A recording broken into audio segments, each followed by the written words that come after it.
restoration programs or whatever, and you might have seen a lot of people doing this kind of thing, maybe? No? Maybe it was just me who saw that. You see it? Someone saw it. When you see the mirror on the piece that's finished here now. Yeah, I mean, exactly. This was gilded this morning. It's always delightful to see, you know, somebody who takes pride in their work and who has studied something historically and keeps those skills, bring those skills up to modern times, I suppose. And it sounds like Tom uses what's available from modern technology, but acknowledges the pedigree. So really, this profession is about speed, really, and you know, when I started working first with other signwriters, professional signwriters who've been working years, you know, you'd be told very sharp and abruptly, you know, hurry up, and you have to learn to be fast and work quickly. That makes it look very, very easy, and it's not, particularly if you've had a coffee and your hands are shaking. Well, it sounds like he's very successful, and I think people who admire the craft of signwriting would be impressed because he has that sort of emotional contribution to make, as well as all the technical skills to back it up. Most of the stuff I've chatted to Tom about his signs and whatever, but I never really thought about the fact that it's up high and it's far away.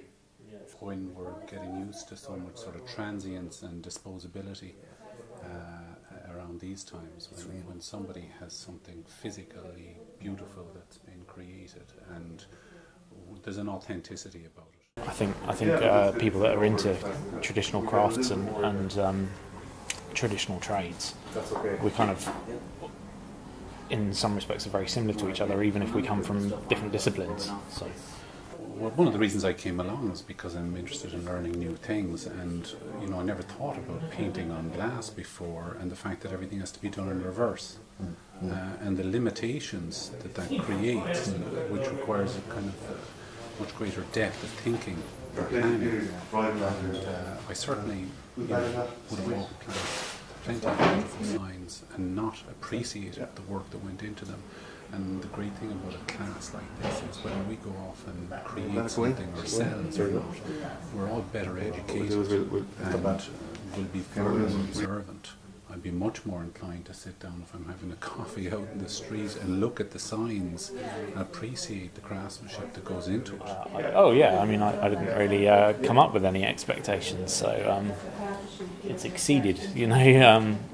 It's really lovely to get involved in something like this, actually. And I think I would be more inclined to visit a place where I see an impressive sign now than I was before today. I've been following Tom's work for a couple of years now, sort of since I moved to Ireland, really, and he does just amazing work that I've seen on the internet, but to come and see it in the flesh, you really get a deeper appreciation of it, of what goes into doing the work as well. That's what's been so interesting about coming up here today, actually, for me, is to see the amount of work and knowledge that goes into the things that he creates. That's exactly it. See there? Oh yeah, look, it is.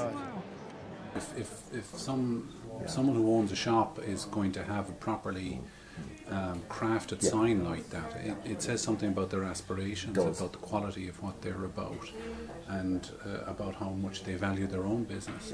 So if you're looking to buy something of quality, a sign actually, and I hadn't thought of this now before the class, so that's part of the stimulation that comes from it.